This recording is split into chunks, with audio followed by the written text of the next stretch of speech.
அல்லாஹுவை போன்று எந்த ஒன்றும் அறவே இல்லை. இந்த கொள்கையை தான் குர்ஆன் உறுதிப்படுத்துகிறது. அதே போல அதாவது தெளிவான மனிதனுடைய அறிவும் அதைத்தான் உறுதிப்படுத்துகிறது. அப்போ அல்லாஹ் சுப்ஹானஹு வ தஆலாவுக்குள்ள தன்மைகள் நல்ல கவனிங்க, அல்லாஹ்வுடைய தன்மைகள், அல்லாஹ்வுக்கு என்று விசேஷமாக இருக்கக்கூடிய பண்புகள் எதுவாக இருந்தாலும் அந்த பண்புகள் படைப்பினங்களில் எந்த ஒன்றுக்கும் தகுதியானதாக இருக்காது. படைப்பினங்களில் எந்த ஒன்றும் அந்த தன்மைகளை கொண்டு பெயர்களை கொண்டு வர்ணிக்கப்படக்கூடியதாக இருக்காது. புரியுதா இல்லையா? வலா ஷைஅ மிஸ்லுஹு, அல்லாஹ்வுக்கு என்னென்ன தன்மைகள் இருக்கின்றனவோ அந்த தன்மைகள் எதுவும் அல்லாஹ்வுக்கு இருப்பதை போல படைப்பினங்களுக்கு இருக்கிறது என்று சொல்ல முடியாது, சொல்லக்கூடாது. அப்படி இருக்குன்னு சொல்லிட்டா என்ன ஆயிடும்? அப்போ அல்லாஹ்வை போல இது இருக்குன்னு ஆயிடும், ஷிர்க் ஆயிடும். புரியுதுங்களா? இங்கே ஒரு விஷயத்தை கவனிக்க சொல்றாங்க இமாம் அவர்கள். அது என்ன விஷயம்? சில நேரங்களில் அல்லாஹ்வுக்கு நம்ம சொல்லக்கூடிய சிஃபத்துகள், நல்லா கவனிங்க, சில நேரங்களில் அல்லாஹ்விற்கு நம்ம சொல்லக்கூடிய சிஃபத்துகள், அதற்குள்ள அந்த பெயரும் அல்லாதவர்களுக்கு நம்ம சொல்லும் பொழுது சொல்லப்படக்கூடிய அந்த பெயர்களும் வார்த்தையால் ஒரே மாதிரி இருக்கும். வார்த்தையால் ஒரே மாதிரி இருக்கும். அதாவது ஒரே வார்த்தையை சில நேரங்களில் சில விஷயங்களில், எல்லாவற்றிலும் கிடையாது, உங்களுக்கு வித்தியாசம் சொல்கிறேன். சில நேரங்களில் ஒரே வார்த்தை அல்லாஹ்வுக்கும் சொல்லப்படுகிறது, அல்லாஹ் அல்லாதவர்களுக்கும் சொல்லப்படுகிறது. வார்த்தை தான் ஒரே மாதிரி இருக்குமே தவிர பொருள், கருத்து, தன்மை அப்படி இருக்காது. சரியா? இங்கே பாருங்க, சில உதாரணம். இப்போ கரீம் என்ற ஒரு வார்த்தை, கரீம் என்றால் கண்ணியமானவன். இந்த கரீம் என்ற வார்த்தை அல்லாஹ்விற்கு சொல்லப்படுகிறது, நபிக்கு சொல்லப்படுகிறது, மூமின்களுக்கு சொல்லப்படுகிறது, அல்லாஹ்வுடைய படைப்புகளில் கண்ணியமான படைப்புகளுக்கு சொல்லப்படுகிறது, அர்ஷுக்கு சொல்லப்படுகிறது. புரியுதா? அது அல்லாத நல்ல வார்த்தைகளுக்கு சொல்லப்படுகிறது. சரி, இப்படி வார்த்தைகள் ஒரே மாதிரி இருந்தாலும், ஆனால் கரீம் என்ற வார்த்தை அல்லாஹ்விற்கு சொல்லப்படும் போது, கரீம் என்ற வார்த்தை அல்லாஹ்விற்கு சொல்லப்படும் பொழுது அந்த கண்ணியம் என்பது நிகரற்றதாக, அளவற்றதாக, மனித கற்பனைகளுக்கு அப்பாற்பட்டதாக இருக்கும். அதே கரீம் என்பது அர்ஷுக்கு சொல்லப்படும் பொழுதோ, நபிக்கு சொல்லப்படும் பொழுதோ, அல்லது மூமின்களுக்கு சொல்லப்படும் பொழுதோ அது அளவால் குறைந்ததாக இருக்கும். புரியுதுங்களா? இந்த மாதிரி நிறைய விஷயம் இருக்கு. உதாரணத்துக்கு ரஹீம் என்ற ஒரு வார்த்தை, புரியுதா? இந்த ரஹீம் என்ற வார்த்தையை அல்லாஹ் தனக்கும் சொல்லியிருக்கிறான், நம்முடைய நபிக்கும் அல்லாஹ் சொல்லியிருக்கான். ரഊஃப் என்ற ஒரு வார்த்தை, இது அல்லாஹு தஆலா தனக்கும் சொல்லியிருக்கிறான், நபி ஸல்லல்லாஹு அலைஹி வஸல்லம் அவர்களுக்கும் அல்லாஹ் சொல்லியிருக்கான். புரியுதுங்களா? ஆனா வார்த்தை தான் ஒரே வார்த்தையை தவிர அல்லாஹ்வுடைய ரஹ்மத் என்பது நிகரற்றது. அல்லாஹ்வுடைய ரஹ்மத் என்பது மனித கற்பனைகளுக்கு அப்பாற்பட்டது. நபி ஸல்லல்லாஹு அலைஹி வஸல்லம் அவர்களுக்கு சொல்லப்பட்ட ரஹ்மத் என்பது குறைவானது. அல்லாஹ்வுடைய ரஹ்மத் என்பது காமிலான ஒன்று. அதே போல அலீமுன், அலீமுன், அலீம் என்றால் நன்கு அறிந்தவன். இந்த அலீம் என்ற வார்த்தையை அல்லாஹு தஆலா தனக்கும் சொல்றான், தன்னுடைய நபிமார்களில் சிலருக்கும் அல்லாஹு தஆலா சொல்லியிருக்கிறான், மனிதர்களையும் அல்லாஹு தஆலா சிலருக்கு சொல்லியிருக்கான். அப்போ என்ன அர்த்தம்? வார்த்தை தான் ஒரே வார்த்தையை தவிர, ஆனால் அந்த வார்த்தை உணர்த்தக்கூடிய பொருள், கருத்து வேறுபட்டது. அல்லாஹ்வுக்கு அலீம் என்று சொல்லும் பொழுது அவனுடைய இல்மு அவனில் உள்ளது, மற்றவர்களுக்கு இருக்கக்கூடிய அந்த இல்ம் என்பது அல்லாஹுவால் கொடுக்கப்பட்டது. புரியுதுங்களா? அதே போல் அந்த இல்ம் என்பது ஒரு அளவு தான், அந்த அளவு அவங்களால தாண்ட முடியாது. அல்லாஹ்வுடைய இல்ம் என்பது அளவற்றது, அது ஒரு எல்லையற்றது. 7 கடல்களை மைகளாக ஆக்கப்பட்டு பூமியில் உள்ள மரங்களை எல்லாம் எழுதுகோள்களாக மாற்றப்பட்டு எழுதினாலும் அல்லாஹ்வுடைய இல்மை எழுதி முடிக்க முடியாது. இப்போ இது சம்பந்தமாக நீங்கள் புரிகிறதா இருந்தால் குர்ஆனுடைய வசனங்கள், சூரா சாஃபாத்துடைய 101வது வசனம், அதே போல் சூரா தாரியாத்துடைய 28வது வசனம், அதே போல் சூரா தௌபாவுடைய 128வது வசனம், அதே போல் சூரா அல் இன்சான், சூரா இன்சான் அல்லது சூரா தஹர் அதனுடைய 2வது வசனம். இப்போ இந்த வசனங்களை எல்லாம் நீங்கள் பார்க்கும் பொழுது அல்லாஹ்வுடைய பெயர்கள், கவனியமா, அல்லாஹ்வுடைய பெயர்கள் மனிதர்களுக்கு, நபிமார்களுக்கு சொல்லப்பட்டிருக்கு. அதனால கூட்டுன்னு அர்த்தமா, ஒப்பாயிட்டாங்கன்னு அர்த்தமா? மஆதல்லாஹ். சரிங்களா? அப்போ பெயர்கள் ஒரே மாதிரி இருந்தாலும் ஆனால் அந்த பெயர்கள் கொடுக்கக்கூடிய கருத்தும் பொருளும் கண்டிப்பா வேறு வேறு. அல்லாஹ்வுக்கு சொல்லும் பொழுது அது காமில் பரிபூர்ணமாக இருக்கும். காயிம் பி நஃப்ஸிஹி, அல்லாஹ்வுடைய சிஃபத்து அவனில் உள்ளது, வேற யாரும் அந்த சிஃபத்தை கொடுக்கல. படைப்புகளுக்கு இருக்கக்கூடிய சிஃபத்து, அது நபியாக இருந்தாலும் சரி யாரா இருந்தாலும் சரி, யார் கொடுத்தது? அல்லாஹ் கொடுத்தது. இரண்டாவது, அது குறைவானது, ஒரு அளவு தான், ஒரு லிமிட் தான், அதுக்கு மேலே கிடையாது. எவ்வளவுதான் பெருசாக இருந்தாலும் நபிமார்களுடைய அறிவு எவ்வளவுதான் நம்முடைய அறிவை விட நம்ம கரை காணாத ஒரு அறிவாக இருந்தாலும் அல்லாஹ்வை பொறுத்த வரைக்கும் அந்த அறிவு எவ்வளவுதான், ஒரு லிமிட், ஒரு அளவு தான், அதுக்கு மேலே அவங்களுக்கு தெரியாது. இப்போ உதாரணத்துக்கு பாருங்க, யூதர்கள் ரசூலுல்லாஹ்விடத்தில் வந்து ஸல்லல்லாஹு அலைஹி வஸல்லம், உங்களுக்கு நிறைய தெரியும்னு சொல்றீங்களே, இந்த ரூஹை பற்றி கொஞ்சம் சொல்லுங்களேன் அப்படின்னு கேட்டாங்க. ரசூலுல்லாஹ்க்கு தெரியல. அல்லாஹ்ட்ட கேட்டாங்க, யா அல்லாஹ் இந்த மாதிரி கேட்குறாங்கன்னு சொல்லிட்டு. அல்லாஹ் சொல்லிட்டு அது உங்களுக்கு தெரியாதுங்க. அவங்க கேட்டு வந்தாங்கல்ல, நீங்கள் பதில் எப்படி கொடுங்க? குளிர் ரூஹ மின் அம்ரி ரப்பி, இது என்னுடைய ரப்புடைய கட்டளை சம்பந்தப்பட்டதுப்பா, அதை பற்றி இந்த உலகத்தில் அல்லாஹுத்தாலா அறிவிக்க மாட்டானா? எனக்கு தெரியாது, போங்கன்னு சொல்லியிருக்காங்க. அப்போ எல்லாவற்றையுமே அல்லாஹுத்தாலா நபிமார்களுக்கு அறிவித்து கொடுத்துடல. அதே போல் ரசூல் ஸல்லல்லாஹு அலைஹி வஸல்லம் இடத்துல ஜிப்ரீல் வந்தாங்க, கேள்விக்கு மேலே கேட்டுக்கிட்டே இருந்தாங்க, ஒரு கேள்விக்காக பதில் சொன்னாங்க. கடைசியில் கேள்வி கேட்டாங்க, மத்தஸ்ஸா, கியாமத்து எப்போ வரும்னு சொல்லிட்டு. அக்பிர்னி அனி ஸாஅத்தி, கியாமத்தை பற்றி சொல்லுங்கள் எப்போ வரும்னு. ரசூல் ஸல்லல்லாஹு அலைஹி வஸல்லம் என்ன செஞ்சாங்க? மல் மஸ்ஊலு அன்ஹா பி அஅலம மினஸ் ஸாயில், கேட்டவரை விட கேட்கப்பட்டவர் அறிந்தவர் அல்லன்ட்டாங்க. கேட்டவரை விட, அப்போ என்ன அர்த்தம்? உங்களுக்கு தெரியாத மாதிரி தாங்க எனக்கு தெரியாது பாப்பா, புரியுதா? அப்போ எல்லா விஷயங்களையுமே அல்லாஹ் தஆலா நபிமார்களுக்கு சொல்லித்தரல. வலா ஷைஅ மிஸ்லுஹு, அவனை போன்று எதுவும் இல்லை. அப்போ அவனுடைய உள்ளமையிலும் எதுவும் கிடையாது, அவனுடைய சிஃபத்துகள்லையும் எதுவும் கிடையாது. சில நேரங்களில் சில பெயர்கள் அல்லாஹ் அல்லாதவர்களுக்கும் அந்த வார்த்தையில் பயன்படுத்தப்பட்டால் அதற்கு என்ன அர்த்தம் அல்ல? அல்லாவை போன்றவை என்ற அர்த்தம் அல்ல. வார்த்தைகள் தான் ஒரே வார்த்தையை தவிர, ஆனால் அந்த வார்த்தைகள் கொடுக்கக்கூடிய கருத்து என்பது வேற வேற கருத்து தான். சில பெயர்கள் இருக்கு, அல்லாஹுவை தவிர வேற யாருக்கும் அந்த பெயர்கள் சொல்லப்படாது. ரஹ்மான் என்ற பெயர்களைப் போல, அல்லாஹ் என்ற அலம் அல்லாஹுடைய பெயர் சொல்லை போல, அதே போல ஹாலிக் படைக்கக்கூடியவன், அல் பாரி உருவாக்கக்கூடியவன், இந்த மாதிரியான பெயர்கள் அல்லாஹுவை தவிர வேறு யாருக்கும் சொல்லக்கூடாது.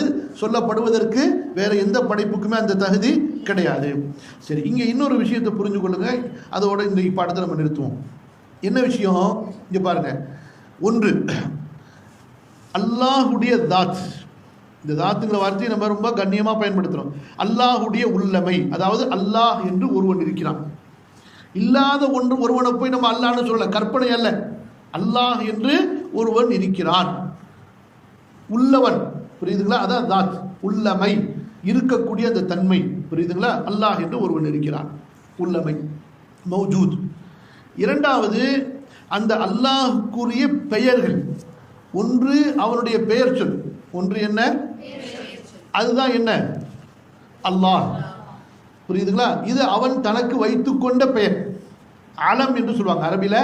ஐன் லாம் மீம், அலம், அல்லாஹுடைய பெயர் சொல். இந்த பெயர் யார் வச்சுக்கிட்டா? அல்லாஹ் வச்சுக்கிட்டான், அலம்.